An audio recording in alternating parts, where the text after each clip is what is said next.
काही जॅकेटच्या बी कहाण्या आहेत. चंद्रकांतला माहित नाही जॅकेट का घालतो मी.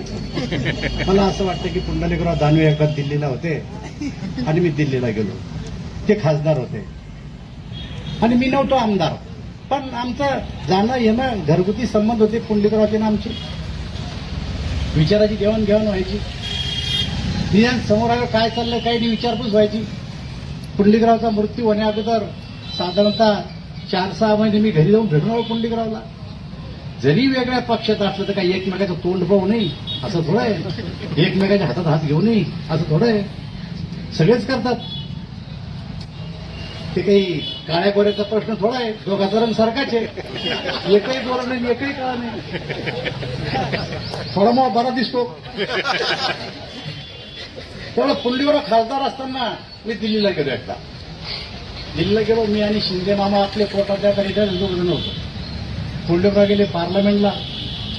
मी शिंदे मामा गेलो लाल किल्ला पाहायचा. आम्हाला आमच्या बापानं कधी लाल किल्ला पाहिला नव्हता. म्हणून चाल लाल किल्ल्यावर जाऊ. गेलो लाल किल्ल्यावर. तिथं मला एक चांगलं जॅकेट दिसलं. जॅकेटची किंमत होती 100 रुपये. चापलून एक जॅकेट घेतलं 100 रुपयाचं मग आणि एक मस्त अंगात घातलं.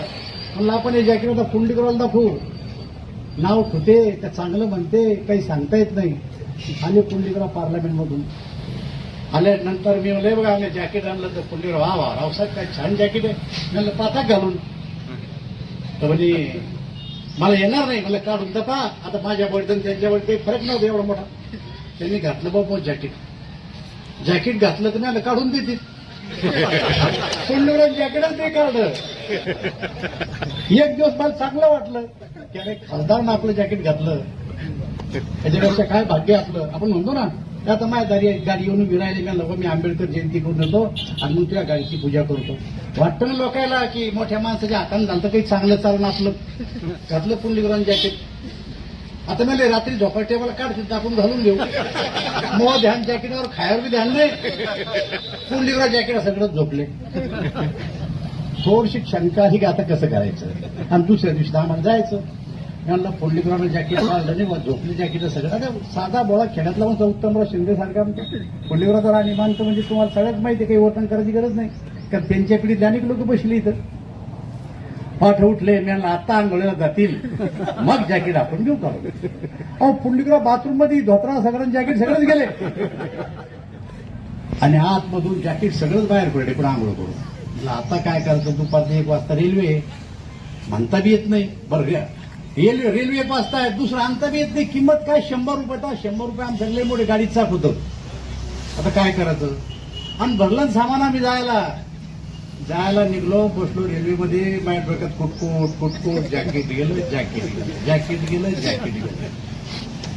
बा आता उतरलो पुढे आम्ही भुसावळला आणि जानेफळला गायकवाडला कार्यक्रम होता. आता जानेफळला रोड नव्हता.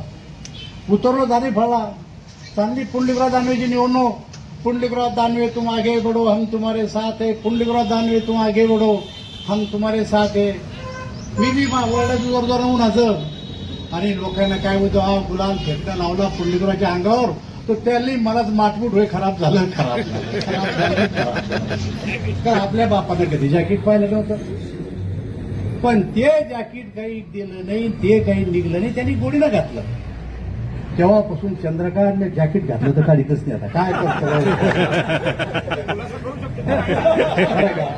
खुलासा दुसऱ्या सभेत कर. काय खुलासा करते. बाबासाहेबापुढे येऊन आमच्या टीम मध्ये उभं राहायला पाहिजे होतं. दुश्मनी थोडीच आहे. अरे राजकीय पक्ष आणि प्रोटोकॉल आहे. एखादा व्यक्ती निमंत्रित व्यक्ती जर येणार असेल तर आम्ही सुद्धा थांबतो बसतो. चला बसू तोपर्यंत गप्पा मारतो. पण आले का विचारतो. मग तो कोणी राजकीय पक्षाचा असतो. त्याच्यामध्ये माणसाची इमेज वाढते. अरे नाही त्यांनी एक सज्जनपणा दाखवला. एक सुजात तू काय उत्तर देतो मला किंवा बापाला मी उत्तर दिलं नाही की तुम्हाला काही उत्तर देतो. तू संतोषला उत्तर द्यायला काय ते असतं. कहाणी सांगितली आणि कहाणी जुळली की नाही बरोबर सांगा तुम्हाला. जुळली करून तू कशाला मग जॅकेट काढतो भाऊ.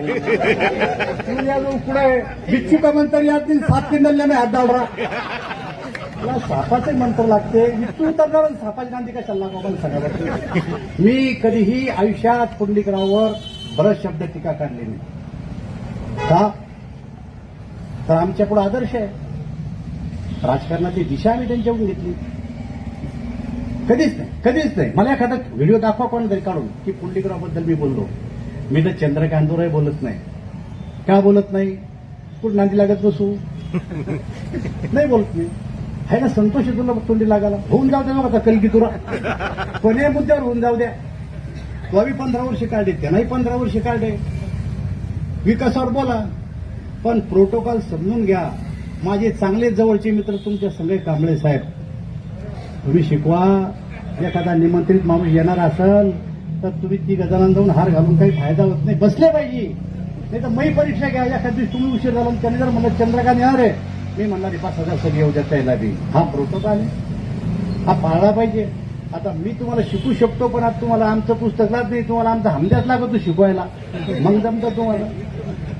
हा, कारण मी शिकवत त्याला शिकवलं ना, तेव्हा बाबासाहेब आंबेडकरांची जयंती आहे. तुम्ही मग जॅकेट काढलं म्हणून मी जॅकेट का घालतोय तुम्हाला सांगितलं. एवढं त्यात उत्तर काय देऊ शकता तुम्ही? मग माझ्या आणखीन 2 चार आहे. अरे काय करसाल मग? कशाचे उत्तर कसाल? त्यापेक्षा झाकली मूठ 1.25 लाखाची. सवाल नको, जबाब नको. बाबासाहेबांचा आज कार्यक्रम आहे. या कार्यक्रमात सगळेजण आलेत. बाबासाहेबांचे विचार आपण त्यांच्यापुढे ठेवलेत. मला असं वाटतं की आपण सगळेजण बाबासाहेबांचे अनुयायी. आज